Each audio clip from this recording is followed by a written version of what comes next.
I'll offer two words of praise for the Trump administration to begin with, and then conclude with some rather critical thoughts about how they're approaching this situation.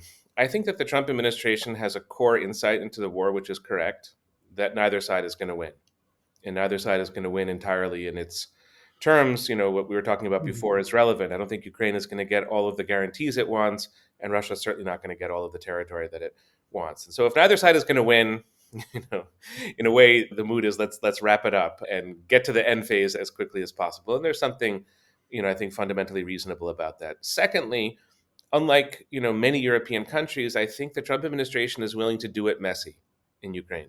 They're willing to talk to Russia.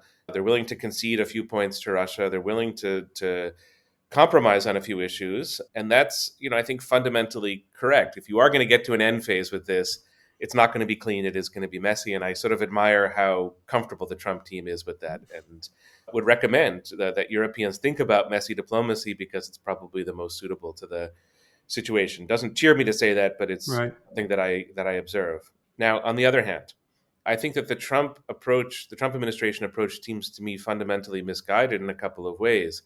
First, I don't see the US having all that much leverage in all of this. I don't think that the US is the primary actor. And if the US is going to withdraw its leverage from Ukraine, as we've been discussing, less aid, less military support, and if the US is putting tariffs on European partners and in a way diminishing the transatlantic relationship, it's taking the leverage out of its own hands that it would need to come to a resolution of the war in Ukraine. That's one point.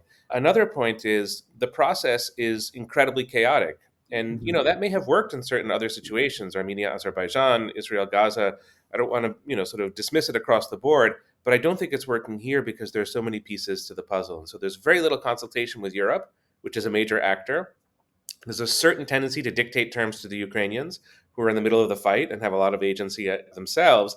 And I don't see a very accurate sense, as we've been discussing a moment ago, of what the Russian motivations are. I think because they want to get across the finish line, the Trump team is lowballing Russian motivations and saying Mhm. it's just about territory in the Donbass or eastern Ukraine, when I think it's about much more. Right. And so they end up not getting where they need to go. So some of the instincts, I think, are correct. I think the process, to me, makes very little sense.